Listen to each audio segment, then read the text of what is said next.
এখন ইনটেক ফোনগুলোর চেয়ে কাজ করা ফোনগুলোই কিন্তু বেশি পাওয়া যায়। তো আজকে অভিজ্ঞতা শেয়ার করব একটি যে কাজ করা মানে সিপিইউ এর আগে রিবোলিং করা হয়েছে এ ধরনের একটি ডাবল ডেকার স্যামসাং এর সিপিইউ কিভাবে আমরা সহজে রিভলভ করতে পারি এবং খুব সহজেই কিন্তু এই ফোনটি আবার আগের মতো রিবোলিং করে অন করা যেতে পারে। যদি সেই ফোনটি লাস্ট টাইম অন থাকে এবং কি কোনো প্রবলেম ছাড়া এই ফোনটি হুট করে বন্ধ হয়ে যায় বা সমস্যা করে, তাহলে সেই ফোনগুলো কিন্তু আবার রিবোলিং করে করা যেতে পারে।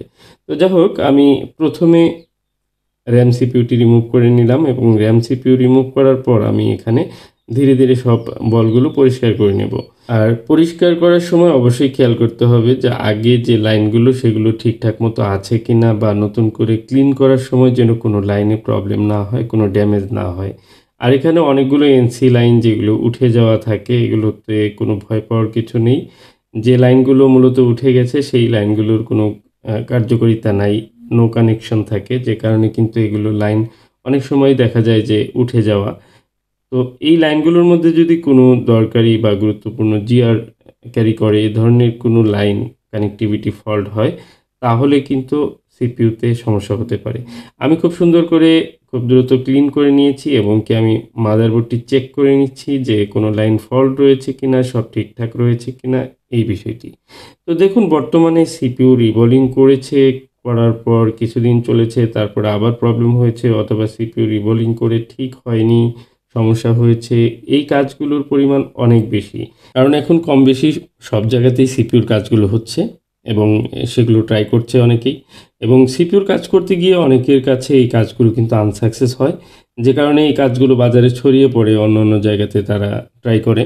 এবং কি সিপিইউর কাজ করে পরবর্তীতে কোনো প্রবলেম হলে সেই কাজগুলোতে সাপোর্ট দেওয়া কিন্তু এটি কিন্তু একটি কঠিন বিষয়। অনেকেই কিন্তু এই জায়গাগুলোতে দুর্বলতা প্রকাশ করেন এবং অনেকে এই কাজগুলো আর দ্বিতীয়বার করতে চান না এবং কি কাস্টমারও কিন্তু আর দেখাতে চান না সেই জায়গায়। এরকম অনেক কাস্টমার আছে যারা ফোনে কথা বলেন বা মেসেজ করেন যে এই ফোনটি এক জায়গা থেকে কাজ করিয়েছেন, হয়তো কয়েকদিনের মধ্যে বন্ধ হয়ে গেছে, তার কাছে আর যেতে চাচ্ছেন না, তার কাজটি ভালো লাগেনি।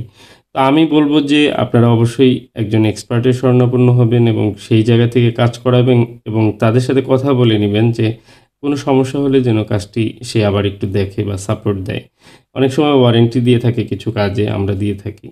তো সব কাজে আসলে ওয়ারেন্টি দেওয়াও সম্ভব হয় না।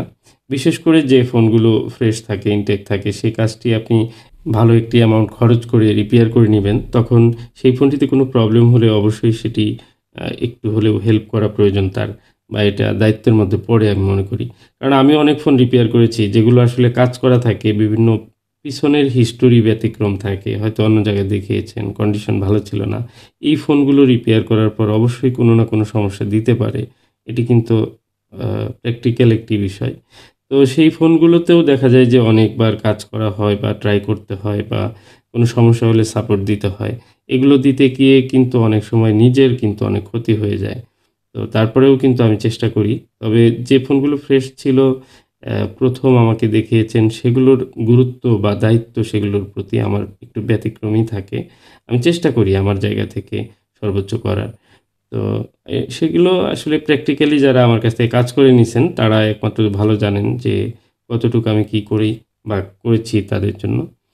তো যাই হোক, এখন যে বিষয়টি দেখছেন, সিপিইউ রিবোলিং করে নিলাম। যেহেতু রিভলভ করা ছিল, খুব সহজেই কিন্তু এগুলো রিভলভ করা যায়। তবে আপনার অবশ্যই নলেজ থাকতে হবে এই ডাবল ডেকার সিপিইউর ক্ষেত্রে। সিপিইউগুলো রিভলভ করা, ইনস্টল করা, এই সবগুলোর প্রসেসের মধ্যে কিন্তু মনোযোগ এবং গুরুত্ব দিয়ে কাজটি করতে হবে। কারণ একটি বল প্রবলেম হলেই এই ফোনটি রান হবে না।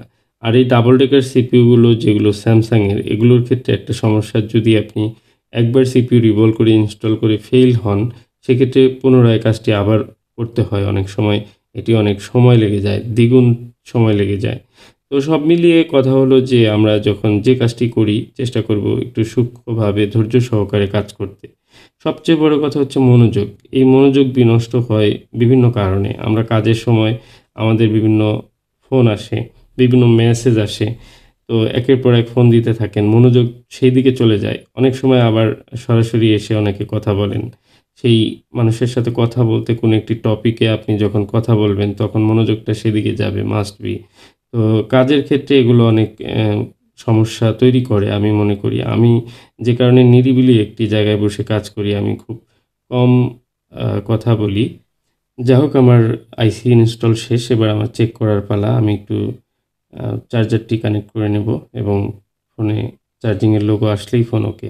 দেখুন আলহামদুলিল্লাহ যে ফোনটি কিন্তু সুন্দরভাবে অন হয়ে গেছে এবং কি রিবোলিংয়ের কাজটি আমার সাধ্য অনুযায়ী আমি চেষ্টা করেছি সুন্দর করে করার। এরপর এই ফোনটি কতদিন চলবে, কিভাবে চলবে সেটি ভিন্ন বিষয়। কিন্তু যতটুক কাজ করার ততটুক সুন্দরভাবে করা উচিত। আর সেটিই আমি করেছি।